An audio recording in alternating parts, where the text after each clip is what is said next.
সেনাপ্রধানের সতর্ক বার্তা নিয়ে যা বললেন আন্দালিব রহমান পার্থ। ওবায়দুল কাদেরের সঙ্গে সখ্যতা, কে এই জাকিয়া?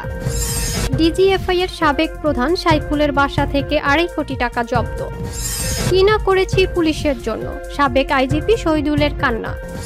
হঠাৎ অসুস্থ মির্জা ফখরুল ইসলাম আলমগীর, হাসপাতালে ভর্তি। আসসালামু আলাইকুম দর্শক, আমাদের হাতে থাকা সর্বশেষ সংবাদে আপনাদের স্বাগত। এতক্ষণ শুনছিলেন সংবাদ শিরোনাম, এবারে থাকছে বিস্তারিত। কি না করেছি পুলিশের জন্য, সাবেক আইজিপি শহীদুলের কান্না।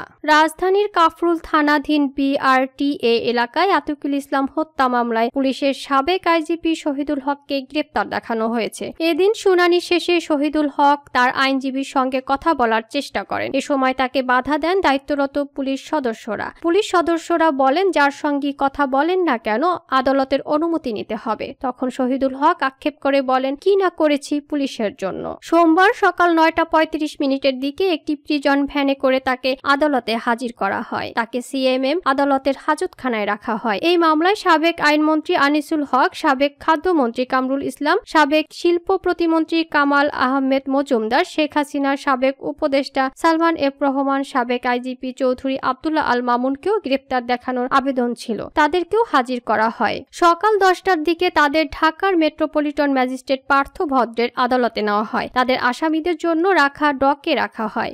এ সময় শহীদুল হক কাঠগড়ার এক পাশে দাঁড়িয়েছিলেন। তাকে ছটপট করতে দেখা যায়। আইনজীবীর সঙ্গে কথা বলার চেষ্টা করেন, তবে কাঠগড়ার সামনে দাঁড়িয়ে থাকা পুলিশ সদস্যরা তাকে কথা বলতে দেননি। তারা আদালতের অনুমতি নিয়ে কথা বলতে বলেন। এরপরও আইনজীবীর সঙ্গে কথা বলার চেষ্টা করেন শহীদুল হক। এরই মাঝে 10:07 দিকে বিচারক এজলাসে ওঠেন। তাদের 6 জনকে আতিকুল ইসলাম হত্যা মামলায় গ্রেপ্তার দেখানোর আবেদন মঞ্জুর করেন। পরে মোহাম্মদপুর থানার এক মামলায় আনিসুল হককে গ্রেপ্তার দেখানোর আবেদন মঞ্জুর করেন আদালত। এরপর কামাল আহমেদ মজুমদারের বক্তব্য শোনেন। 10:16 বিচারক এজলাস ত্যাগ করেন। এরপর শহীদুল হক আবারও তার আইনজীবীর সঙ্গে কথা বলার চেষ্টা করেন। এ সময় তাকে বাধা দেন দায়িত্বরত পুলিশ সদস্যরা। তখন শহীদুল হক বলেন, কি না করেছি পুলিশের জন্য।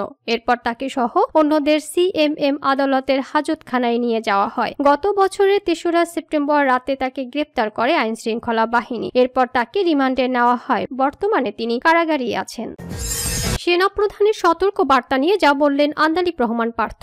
সম্প্রতি দেশের পরিস্থিতি নিয়ে সেনাপ্রধানের বক্তব্য ইতিবাচক হিসেবেই দেখছেন জাতীয় পার্টির চেয়ারম্যান আন্দালিব রহমান পার্থ বলেন, যেহেতু উনি রাজনীতি করেন না, উনি তো বাইরে থেকে একজন স্পেকটেটর হিসেবে দেখছেন সে পলিটিক্যাল পার্টিগুলো কি করছে, কিভাবে কথা বলছে, ওই মিউচুয়াল রেসপেক্টের জায়গায় চলে যাচ্ছে। যেই জিনিসটা হওয়ার সেটাই হচ্ছে। আমি তো মনে করি যে ওটা ভুলে গেলে হবে না যে আমরা কত কষ্ট করে এই জায়গায় আসছি।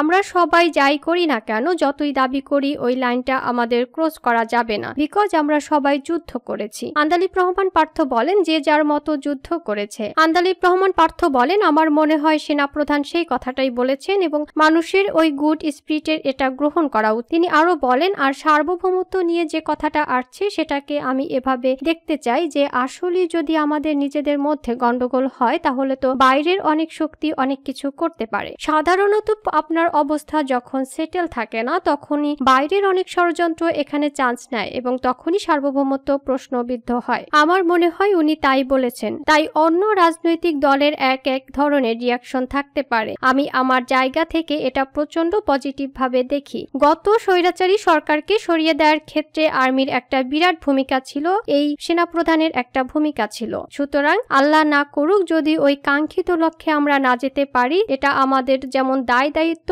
এটা সেনাবাহিনীরও তেমন দায়িত্ব। আন্দালিব রহমান পার্থ বলেন, আমি মনে করি ওই জায়গা থেকে উনি এটা বলতেই পারেন।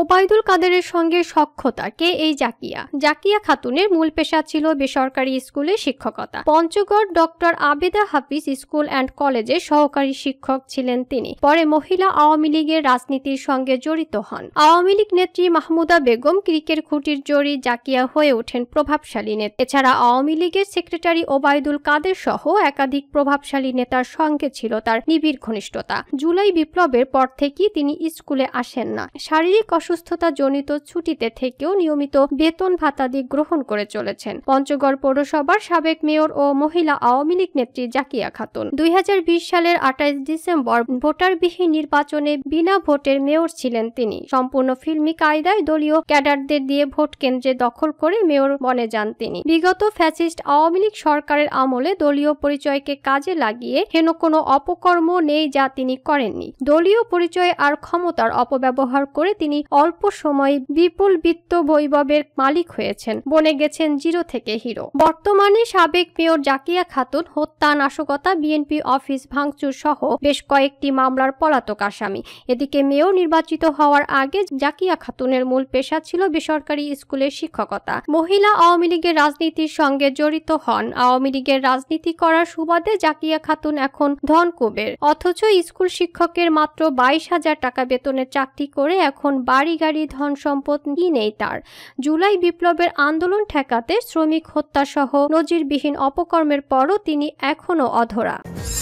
ডিজিএফআই সাবেক প্রধান সাইফুলের বাসা থেকে 2.5 কোটি টাকা জব্দ। প্রতিরক্ষা গোয়েন্দা মহাপরিদপ্তরের ডিজিএফআই সাবেক মহাপরিচালক সাইফুল আলমের বাসা থেকে 2,45 লাখ টাকা উদ্ধার করেছে দুর্নীতি দমন কমিশন দুদক মহাপরিচালক আক্তার হোসেন জানান, গোপন সংবাদের ভিত্তিতে গত 27 ফেব্রুয়ারি ক্যান্টনমেন্টে তার বাসা থেকে 2,45 লাখ টাকা জব্দ করা হয়েছে।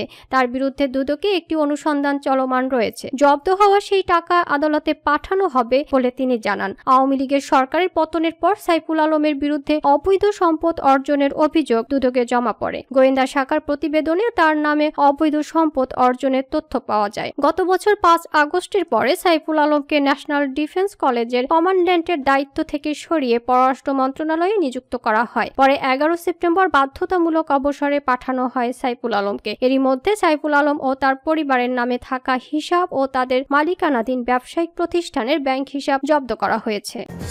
হঠাৎ অসুস্থ মির্জা ফখরুল ইসলাম আলমগীর হাসপাতালে ভর্তি। হঠাৎ অসুস্থ হয়ে রাজধানীর একটি হাসপাতালে ভর্তি হয়েছেন বিএনপি মহাসচিব মির্জা ফখরুল ইসলাম আলমগীর। রোববার সকালে তাকে রাজধানীর ইউনাইটেড হাসপাতালে ভর্তি করা হয়। সোমবার বিএনপির মিডিয়া সেলের সদস্য শায়রুল কবির খান সাংবাদিকদের এ তথ্য জানান। শায়রুল কবির বলেন, সোহরাওয়ার্দী উদ্যানে বইমেলায় বইয়ের মোড়ক উন্মোচন অংশ নিতে গিয়ে মির্জা ফখরুল ধুলাবালির কারণে অসুস্থ অনুভব করেন। পরে চিকিৎসকের পরামর্শে হাসপাতালে ভর্তি হয়েছেন। তিনি জানান, আজ হাসপাতালে চিকিৎসাধীন মির্জা ফখরুলের শারীরিক অবস্থার খোঁজ নিয়েছেন। আগের চাইতে অনেকটা সুস্থ রয়েছেন বিএনপির মহাসচিব। চিকিৎসক ও মির্জা ফখরুলের পরিবারের পক্ষ থেকে তাকে দেখতে হাসপাতালে অযথা ভিড় না করতে অনুরোধ জানিয়েছেন। তবে সুস্থতার জন্য দেশবাসীর কাছে দোয়া চেয়েছেন।